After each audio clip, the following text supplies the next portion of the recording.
is how people can have a Roth IRA and a self-directed IRA account. That's all after-tax money, and whatever money they earn off of that money is tax-free. So, of course, they don't know the answer to that question. By the way, Mike, did you know there's a way people can earn unlimited money per year tax-free? Of course, they're going to say no. You're going to say no. I never heard of that. Then my follow-up question to that is, well, have you ever heard of self-directed IRA companies? And of course, they never heard of that either. So now we have a conversation about self-directed IRA companies and what they are, which now leads into private money.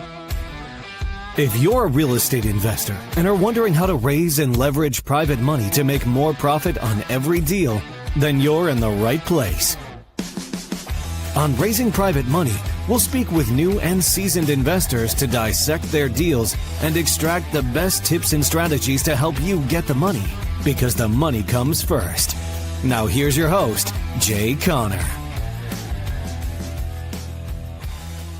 Welcome to the Investor Fuel Real Estate Investing Show, where I interview the nation's top real estate entrepreneurs, industry leaders, and other amazing entrepreneurs to help educate and inspire you to take your business and your life to the next level.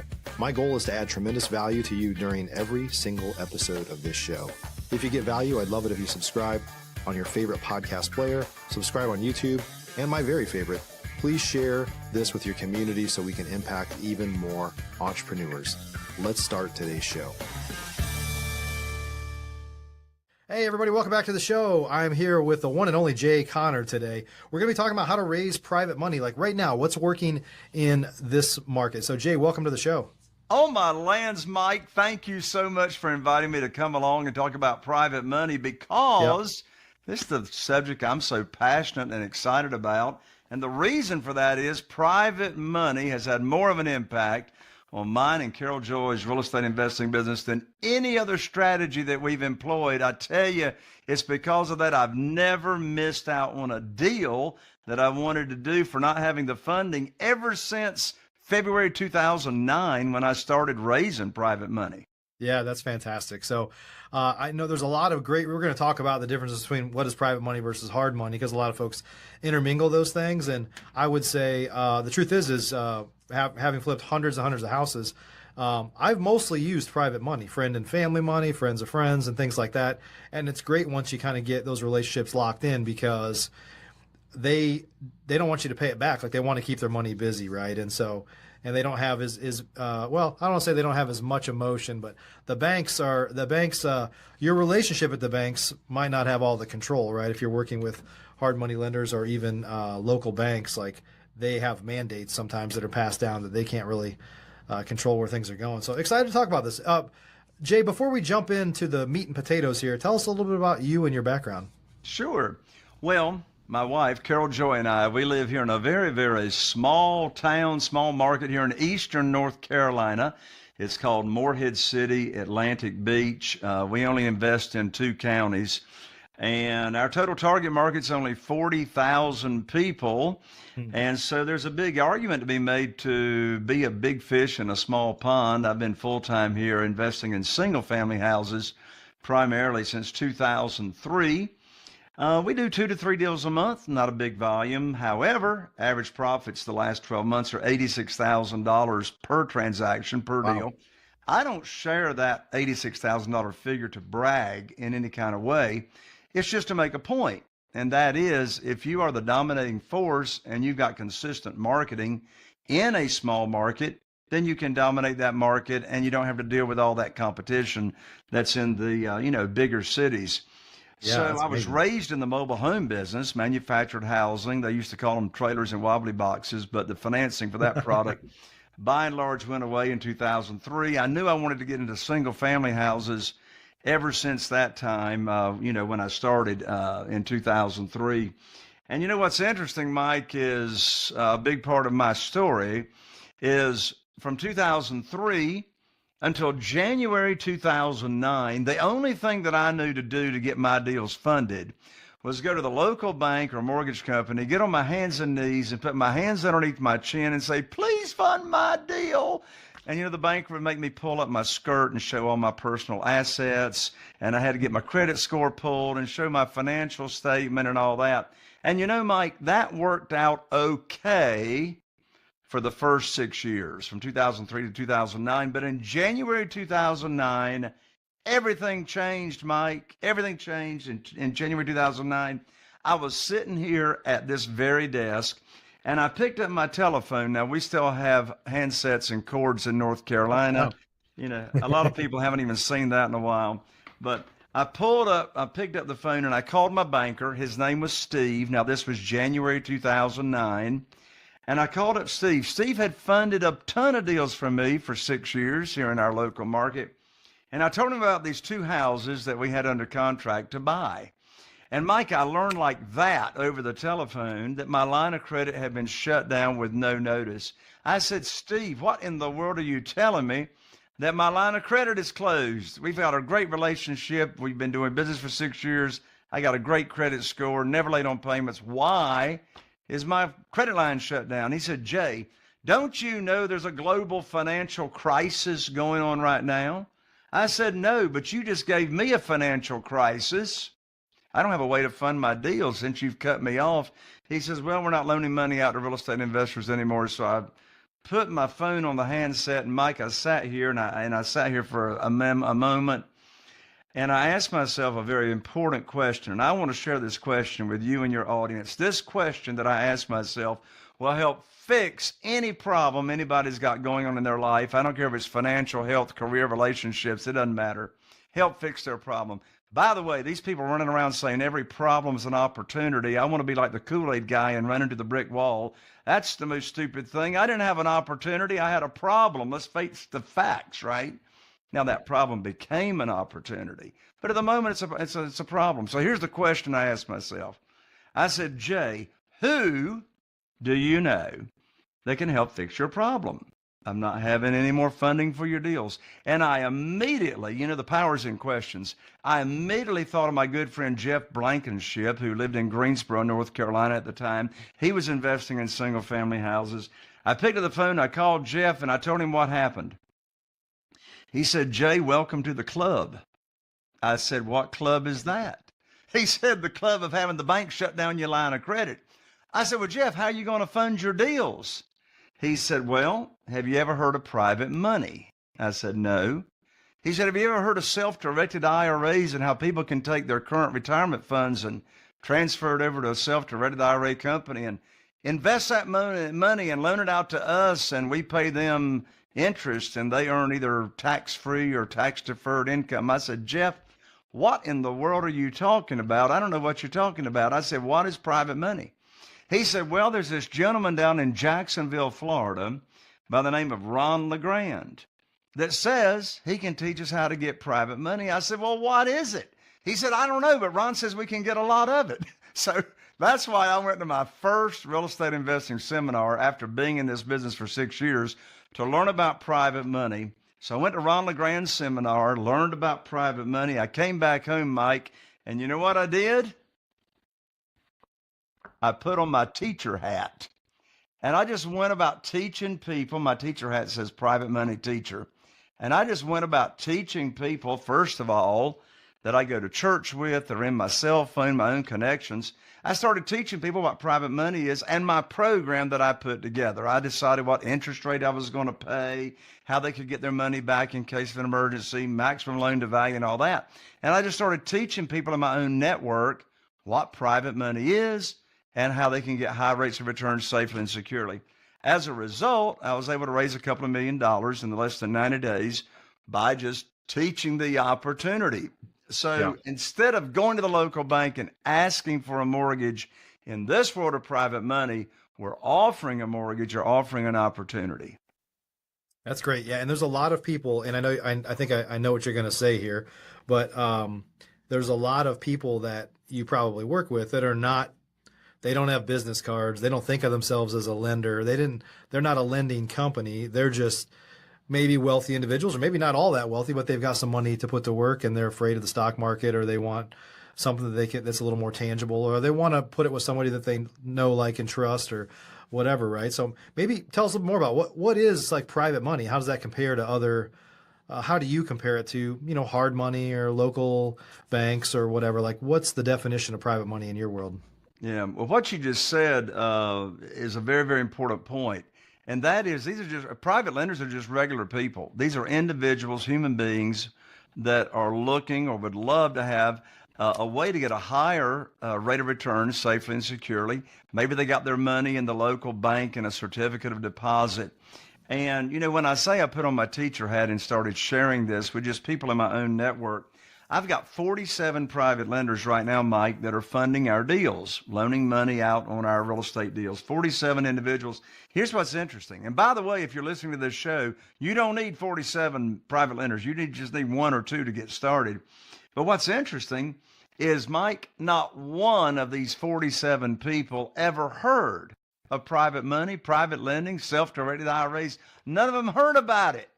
Yeah. Until I told them about it, right? Yeah. And so what makes private money and hard money so different? And when I say hard money, I'm talking typically institutional money, hard money lenders, hard money brokers, is that when you're borrowing institutional money, whether it's a bank, mortgage company, hard money, whatever, they make the rules. They make the rules. I mean, that's the traditional way of thinking as to how to borrow money. The traditional way of thinking of how to borrow money is whoever's got the money makes the rules. That's the traditional way. But now let's switch that 180 degrees. In my world of private money, guess what?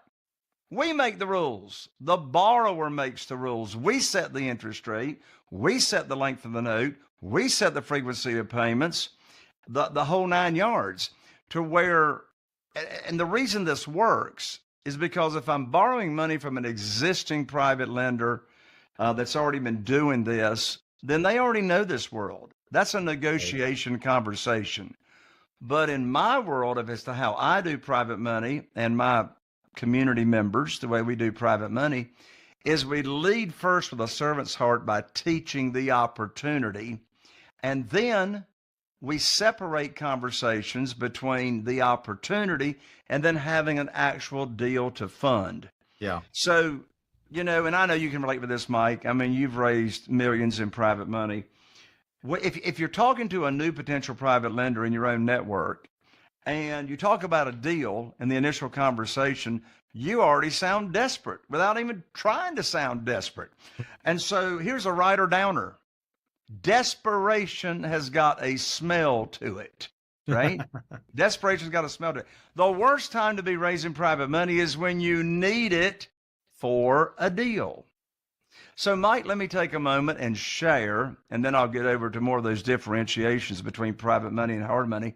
Let me take a moment to share as to how I get my deals funded without ever asking for money and never pitching a deal. So, as I said, we want to separate the conversations between a new potential private lender, people that you already got an association with. You go to Rotary Club with them, you go to church, you play golf, whatever. You teach the opportunity first, the program, with no deal attached to it. And then when you have a deal to fund and they've told you how much money they got to work with, I call them up with what I call the good news phone call. Well, what in the world is the good news phone call? Well, Mike, let's you and me do a quick little role play right here. Let's pretend that, Mike, that you and I have known each other for a while, which of course we have. But, let's say we've known each other for a while and you didn't know anything about private money. Maybe we go to church together or whatever. And I've told you about private money, and I come to find out that you've got $150,000 in a former 401k at a former employer, and you're not happy with what that's doing in the stock market. I've introduced you to the self-directed IRA company that I recommend. You've moved that $150,000 over to the self-directed IRA company I recommended. And I've told you I'll put your money to work for you just as soon as possible. So you moved it over, and now you're waiting for my phone call. So a week or two goes by, and I call you up. Mike, I want to share with you right now the exact script that I say over the phone to get my deal funded without ever asking for money, without pitching a deal. So here's the script. I call you up, you answer the phone, we have a little chit chat, and then I say, Mike, I have got great news for you. I can now put your money to work. I've got a house under contract here in Newport, North Carolina, with an after repaired value of $200,000. Now, the funding required for the deal is $150,000, which matches up to what you've got at your self-directed IRA. Closing is going to be next Tuesday, so I'll need for you to wire your funds to my real estate attorney's trust account by next Monday. I'm going to have my attorney email you the wiring instructions. That's the end of the conversation. The most stupid thing I could ask is, Mike, do you want to fund the deal? Of course you want to fund the deal. And the reason you want to fund the deal is for 3 reasons. Number 1, you trusted my recommendation. You moved your money over to the self-directed IRA company because I recommended it. So you already did that. Number 2, you know I'm not going to bring a deal for you to fund unless it matches the criteria of the program that I already taught you. I'm not going to max out 75% of the after repaired value, etc. So you know the deal's going to match the program I already taught you. Right. And thirdly, you're ecstatic to fund my deal because you're not making any money until I put your money to work. And so I'm ethically obligated to invest your money.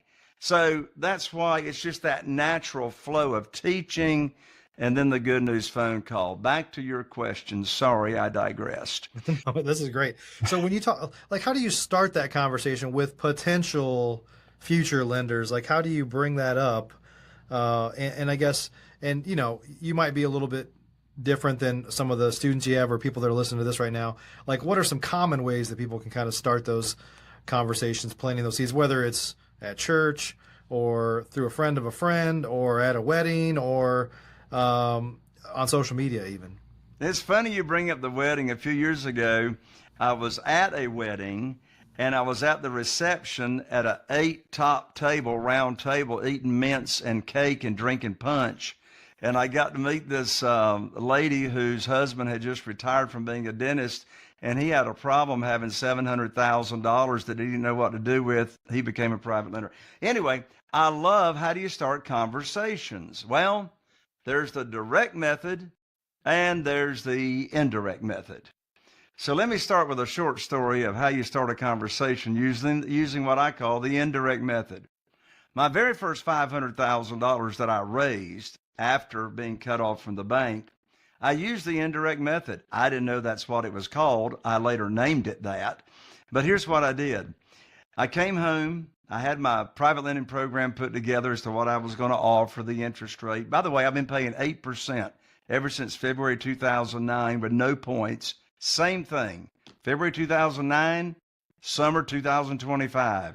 Same thing, 8%, no points. Anyway, so I had my program put together. So indirect method. It was a Wednesday night at 7:30. Carol Joy and I went to Bible study, as we always do, on Barber Road at the Morehead City Church of Christ. And I walked into the foyer. I was looking for a gentleman named Wayne. Now, Wayne and I had known each other for a while. And I walked up to Wayne and I said, Wayne, I'd like to visit with you confidentially for a few minutes after Bible study. You're going to have a few minutes. He said, sure. So we got together, went down to the nursery, shut the door after Bible study there in the church building. And here's exactly what I said to Wayne using the indirect method. I said, Wayne, you know everybody in this town. And he did. He was the original Zenith television dealer in Morehead City, North Carolina. Now, for those of you that are listening and you never heard of the Zenith television dealer, that means that you are too young to remember life before Walmart came to town. Anyway, so Wayne, he had sold televisions to everybody in town. He'd put them in the hospital.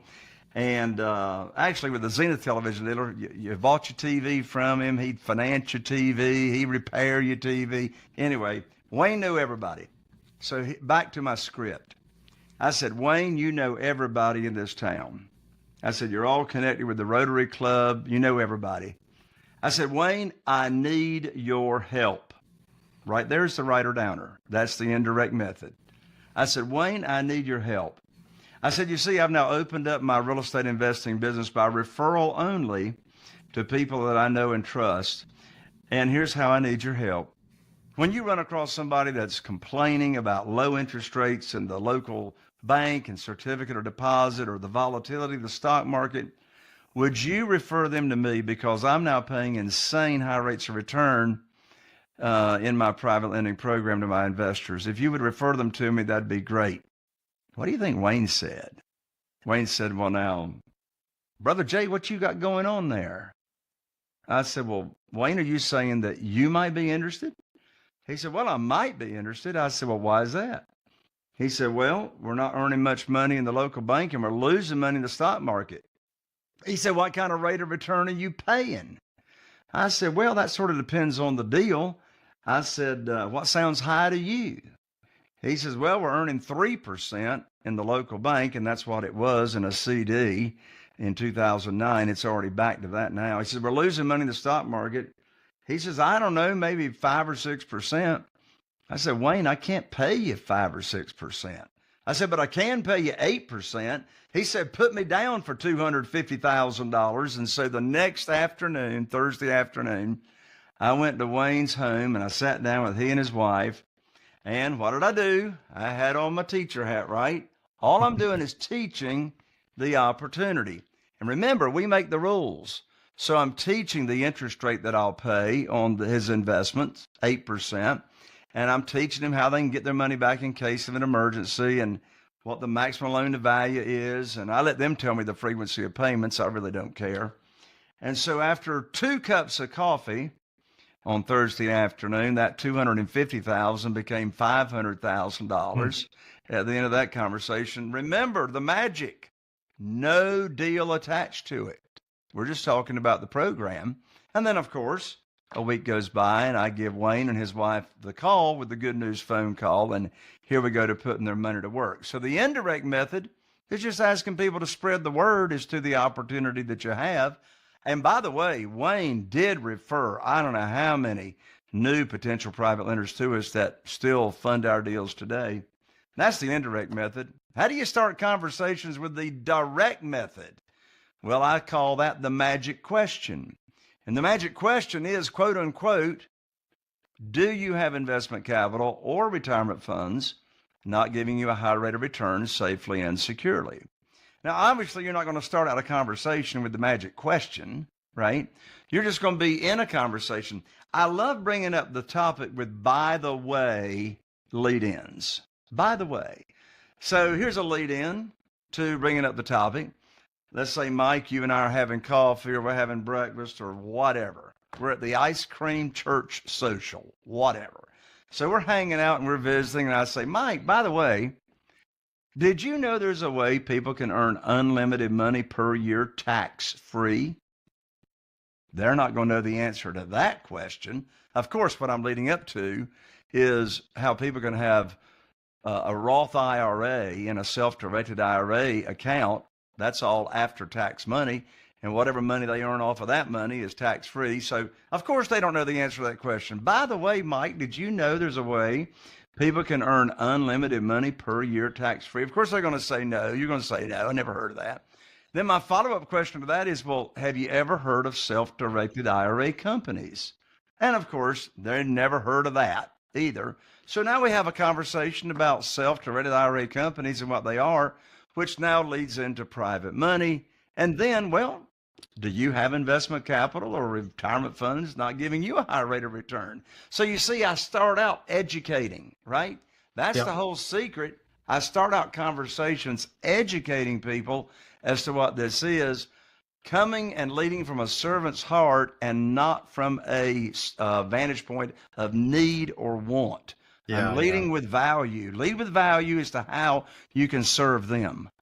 What's interesting that a lot of folks, if they step back and think about it, a lot of real estate investors, if you step back and think about it, is you're dealing with, I guess I'll say like smart people, but unsophisticated money. Like they don't have overhead. They don't have a lending department. They don't have all the stuff that you think of with a traditional lender. They don't think of points. They don't think of. They're comparing it to their next best alternative, which is a CD or the stock market or something more traditional, right? And so, and I think also a lot of these folks, you probably would agree with this, correct me if I'm wrong, a lot of them have an interest in being a real estate investor, and you're saying, well, here's a way to get involved without having to do any of the hard work. You're just the banker, which everybody wants to be the banker. Anyway, am I right? They love the passive part of it. They don't have to find deals. They don't have to negotiate deals. They don't have to oversee rehab projects. All they do is wire money that they've got either in investment capital or retirement funds. Over half of our 47 private lenders are using their retirement funds that they already have in place. I've got retired teachers and every walk of life that you can think of. But they love the passive part. All they got to do is just sit back and collect checks or watch their account grow. Yep. And Jay, I think for a lot of folks, I'm curious what your thoughts are on this. For a lot of folks that start raising private money, you go from you don't know what to do to it's real quick to get to I have more than I need, right? Because the word spreads, or same way you're asking here. So what do you do to keep folks' money busy? I know some people become a hard money lender too, and they sublend it out, and they do some different things to keep it busy, or you got to ramp up your business to keep it busy. But what are some things you can do to keep, you kind of have some level of obligation now that somebody's pledged some money towards you, and you got to keep it busy. So what are some tips and tricks for that? Yeah, well, that's a great question, because for years with me, it was a juggling act. It was a juggling act. I got too much money. I'm looking for deals to put the money to work. And that's primarily been the problem. It's been a long time since I had deals and no money, and the same thing for my community. So what I developed is what's called your freedom number exercise. And the freedom number exercise takes about 15 minutes to go through.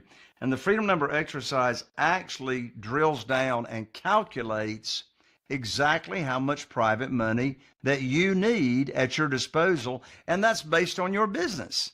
Right. That's based on what's the average after repaired value, median price in your area, and how many deals are you doing a year, or do you realistically anticipate to do a year? That's going to tell you exactly how much private money you need. Sure.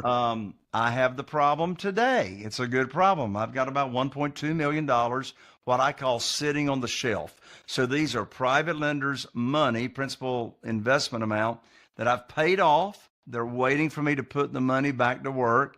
And so, stop talking about it when you've got too much, because they're going to keep referring it to you anyway. I mean, it's been years since I even brought up the topic to anybody in conversation.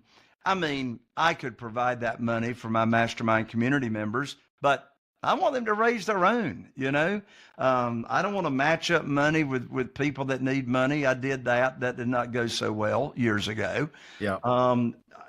People should be raising their own private money. And of course, that's what I teach at Real Estate Investors, what to do, how to raise your own very quickly without ever having to chase, beg, persuade or sell or talk anybody into anything. I mean, very quickly, you got a bunch of people chasing you instead of you chasing them. Yeah. And Jay, a lot of folks don't know, but a lot of times this money's right under their nose, right? Like, where do the average real estate investor, where do they go to find these people? Because it's not some far off land, right? No. There's three categories of where private lenders are or exist. Private lenders are, first of all, in your own warm market, your own connections, and they don't even know what private money is. They don't even know what a self-directed IRA is, until you teach them about it. So that's your own warm market, your own connections. Then, you're going to, if you really want to scale your business, you're going to run out of your own connections, your current connections. And of course, we all know there's a direct correlation between your network and your net worth, obviously.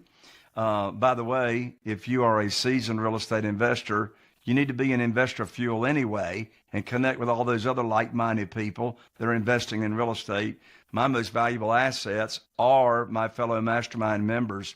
But anyway, the second category is what I call your expanded warm market. What in the world is that?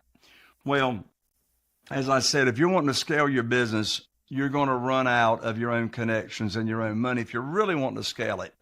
So how can you expand your warm market? Well, I teach that all the time, but I can tell you one big tip.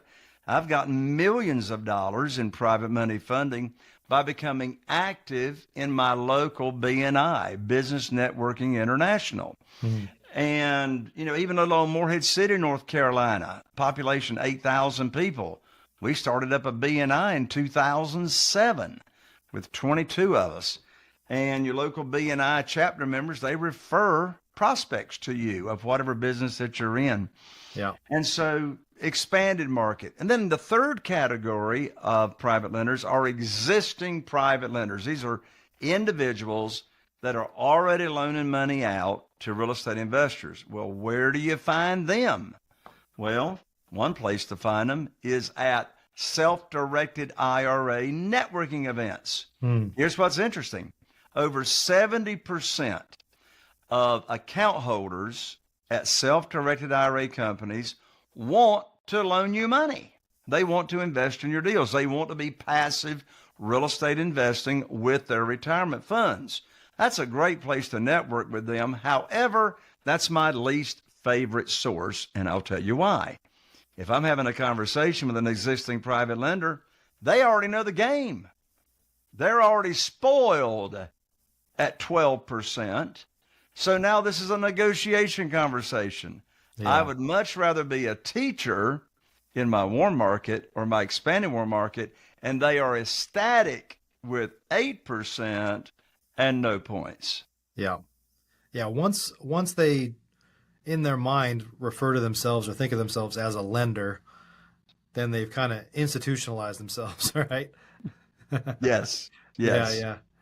Well, Jay, we could talk about this for hours probably. If folks want to learn more, I know you've got a book that you're willing to give out to listeners of our show for free, I believe. Tell us about where they can learn more and where they can, learn more about you. Thank you, Mike. Well, I'm so excited about my most recent book. It's a national bestseller. It's called Where to Get the Money Now, and the subtitle is Where and How to Get All the Money You'd Want for Your Real Estate Deals without ever relying on institutional or hard money lenders. And the book is $20 at Amazon, but don't spend $20. Let me give you this book for free. Just cover shipping. And you can pick it up at jayconner.com/book. Now, I'm an ER, not an OR. JAYCONNER, which stands for extra revenue.com/book. jayconner.com/book. I'll autograph it. I'll rush it out to you, a priority mail. I'm also going to include 2 free tickets to the Private Money Conference, which is my live event I do 3 times a year. It's an amazing conference. I bring private money lenders to the event for you to network with, and it's a great event. I do it 3 times a year. 2 free tickets included with the book, jayconner.com/book. In addition to that, if you've enjoyed this show, and I know you have because Mike is an amazing host, if you've enjoyed this show and you want to learn more about private money in addition to the book, come check out my podcast. I'm in my 8th year of podcasting, 700 and some episodes. The name of the podcast is Raising Private Money with Jay Conner. And I'm always interviewing other people that have raised private money and how they go about raising private money for their real estate deals. Mike doesn't know it, but he's soon to be a guest on my show as well. Oh, there we go. He's raised a lot of private money, and I can't wait to interview Mike and turn the tables on him. That sounds great. Well, Jay, good stuff. We'll add the links down below in the show notes for anybody that wants to, that wasn't able to write that down. But Jay, thanks so much for sharing your knowledge with us today. And the truth is you can never have enough money. And, there's a lot of folks that in that last downturn had their lines pulled from them. I have lots of friends that had their lines pulled from them. And so you might think you have enough money, but, the rug might get pulled out from under you. And, at the end of the day, we got to make as much money as we can in this market. And one of the ways to do it is find cheaper access to capital and capital that's a little more friendly and fast, right? I mean, we didn't talk about it much, but with private lenders here, it doesn't take you 3 or 4 weeks to get it closed. This is like as soon as the title is clear type money, because those folks want to keep their money busy. That's one of my 20 reasons I love private money is closing fast. We close our deals, and we offer to close our deals in as quickly as 7 days, which gets more offers accepted. Yep. Awesome. Well, Jay, thanks again for sharing some insights with us today on raising private money. Thank you, Mike, for having me so much. God bless you. Always good to see you. And everybody, hope you got some good insights from today. There's lots of ways to skin this cat. Private money is one of the best sources of money because it's cost effective and fast and friendly. So appreciate you guys a bunch. We'll see you on the next show. Thanks for joining us for today's show. You can learn more about the amazing benefits of the Investor Fuel Mastermind community, including surrounding yourself with hundreds of other rock stars, 100% financing on your deals, and members-only discounts from vendors you're likely already using that, as a member of Investor Fuel, will save you more than the cost of your membership. Visit investorfuel.com to learn more. You can also check out the show's notes for access to free resources, how to get access to world-class lead generation, and even how to work with me directly one-on-one. Don't forget to subscribe so you never miss another episode. See you on the next show. Are you feeling inspired by the knowledge you gained in this episode? Then head over to jconner.com/moneyguide. That's jconner.com/moneyguide and download your free guide that shares 7 reasons why private money will skyrocket your real estate investing business right now. Again, that's jconner.com/moneyguide to get your free guide. We'll see you next time on Raising Private Money with